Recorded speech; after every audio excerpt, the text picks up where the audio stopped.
उत्पत्ति ग्रंथ अध्याय 26। देश में अकाल पड़ा। यह वही नहीं था जो पहले इब्राहिम के समय में पड़ा था। तब इसहाक गरार देश में फिलिस्तियों के राजा अबीमेलेक के पास गया। प्रभु ने उसे दर्शन देकर कहा, मिस्र देश मत जाओ, उस देश में रहना जिसे मैं तुम्हें बताऊंगा। प्रवासी की तरह उस देश में कुछ समय तक रहना। मैं तुम्हारे साथ रहूंगा और तुमको आशीर्वाद दूंगा। मैं तुम्हें और तुम्हारे वंशजों को ये सब देश दे दूंगा और इस प्रकार मैं तुम्हारे पिता इब्राहिम के सामने की गई अपनी शपथ पूरी करूंगा। मैं तुम्हारे वंशजों की संख्या आकाश के तारों की तरह असंख्य बनाऊंगा। मैं यह सब देश तुम्हारे वंशजों को दूंगा और पृथ्वी की समस्त जातियां तुम्हारे वंशजों द्वारा आशीर्वाद प्राप्त करेंगी, क्योंकि इब्राहिम ने मेरे आदेश, मेरी आज्ञा, मेरे विधि निषेध आदि सबका पूरी तरह पालन किया था। इसलिए इसहाक गरार देश में रह गया। जब इस स्थान के लोग उसकी पत्नी के विषय में पूछते तो वह कहता, वह मेरी बहन है। वह यह कहने में डरता था कि वह मेरी पत्नी है। उसे भय था कि उस स्थान के लोग रिबेका के लोभ में कहीं उसे मार ना डाले, क्योंकि वह रूपवती थी। जब वह वहां बहुत समय तक रह चुका, तब एक दिन फिलिस्तियों के राजा अबीमेलेक ने खिड़की से झांक कर देखा कि इसहाक अपनी पत्नी का चुंबन कर रहा है। इस पर अबीमेलेक ने इसहाक को बुलाकर कहा, अवश्य ही वह तुम्हारी पत्नी है। तुमने यह क्यों कहा कि वह तुम्हारी बहन है? इसहाक ने उसे उत्तर दिया, मैं सोचता था कि कहीं उसके कारण मेरा वध ना किया जाए। अबीमेलेक ने कहा, तुमने हमारे साथ ऐसा क्यों किया? यदि हम लोगों में से किसी का तुम्हारी पत्नी के साथ संसर्ग हुआ होता तो तुमने हमारे सिर एक बड़ा दोष मढ़ा होता। इसलिए अबीमेलेक ने यह कहते हुए अपने सब लोगों को चेतावनी दी कि जो कोई इस पुरुष या इसकी पत्नी का स्पर्श करेगा उसे मृत्यु दंड मिलेगा।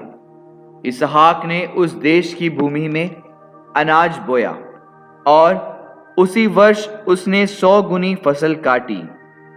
प्रभु के आशीर्वाद से वह धन संपन्न हो गया। अधिकाधिक लाभ उठाते हुए वह बड़ा धनी बन गया। उसके यहाँ भेड़ बकरी, गाय बैल और बहुत से नौकर चाकर हो गए। इसलिए फिलिस्ती लोग उससे जलने लगे। फिलिस्तियों ने उन सब कुओं को मिट्टी भर कर बंद कर दिया था जो उसके पिता इब्राहिम के समय उसके पिता के नौकरों द्वारा खोदे गए थे। अबीमेलेक ने इसहाक से कहा, हमारे यहाँ से चले जाओ, क्योंकि तुम हम लोगों से बहुत अधिक शक्तिशाली हो गए हो। इसलिए इसहाक वहां से चला गया और गरार के मैदान में अपने तंबू डालकर रहने लगा। इसहाक ने उन कुओं को फिर से खोला जो उसके पिता इब्राहिम के समय बनाए गए थे और जिन्हें इब्राहिम की मृत्यु के बाद फिलिस्तियों ने बंद कर दिया था। उसने उन्हें फिर वही नाम दिया जो उसके पिता ने रखे थे। इसहाक के नौकरों ने घाटी में खोदा और उन्हें उसमें बहते पानी का स्रोत मिला। तब गरार के चरवाहे इसहाक के चरवाहों से यह कहते हुए लड़ने लगे, यह पानी हमारा है। इसलिए उसने उस कुएं का नाम एसक या झगड़ा रखा, क्योंकि उन्होंने वहां उसके साथ झगड़ा किया।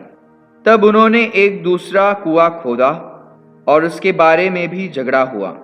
इसलिए उसने उसका नाम सिटना या विरोध रखा। वहां से आगे चलकर उसने एक और कुआं खुदवाया उसके लिए कोई झगड़ा नहीं हुआ, इसलिए उसने उसका नाम रहोबोत या विस्तार रखा और कहा, प्रभु ने हमारे विस्तार के लिए हमें भूमि प्रदान की है। अब हम देश भर में बढ़ते जाएंगे।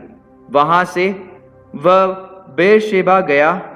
उसी रात प्रभु ने उसे दर्शन देकर कहा, मैं तुम्हारे पिता इब्राहिम का ईश्वर हूं। डरो मत, मैं तुम्हारे साथ हूं। मैं तुमको आशीर्वाद दूंगा और अपने सेवक इब्राहिम के कारण मैं तुम्हारे वंशजों की संख्या बढ़ाऊंगा। उसने वही एक वेदी बनाई, प्रभु से प्रार्थना की और वहीं उसने अपना तंबू डाल लिया। इसहाक के नौकरों ने वहां एक कुआं खोदा। इसके बाद अबीमेलेक अपने मंत्री अहूजत और अपने सेनापति पीखोल के साथ गरार से उसके पास आया। इसहाक ने उनसे पूछा, आप मेरे पास क्यों आए? आप लोग तो मेरा विरोध करते हैं और आपने मुझे अपने यहां से निकाल दिया है। उन्होंने उत्तर दिया, हमने अपनी आंखों से देखा कि प्रभु तुम्हारे साथ है। तभी हमने सोचा कि हमारे तुम्हारे बीच शपथ पूर्वक एक संधि होनी चाहिए। इसीलिए हम तुम्हारे साथ संधि करना चाहते हैं। तुम हमें कोई हानि नहीं पहुंचाओगे, क्योंकि हमने भी तुम्हारे कोई हानि नहीं की है, बल्कि तुमको शांतिपूर्वक विदा किया था।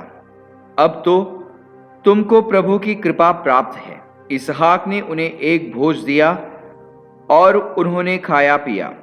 फिर दूसरे दिन बड़े सवेरे उठकर उन्होंने आपस में संधि की शपथ खाई। इसहाक ने उन्हें विदा किया और वे शांतिपूर्वक उसके वहां से चले गए। उसी दिन इसहाक के नौकरों ने आकर उस कुएं के विषय में, जिसे वे खोद रहे थे, यह खबर दी कि हमको पानी मिल गया है। उसने उसे शेबा नाम दिया, इसलिए आज तक उस नगर का नाम बेरशेबा है। जब एसाव 40 वर्ष का था तो उसने हित्ती बैरी की यूदित नामक पुत्री के साथ और हित्ती एलोन की पुत्री बासमत के साथ विवाह किया। इन पत्नियों ने इसहाक और रिबेका दोनों का जीवन बड़ा दुखी बना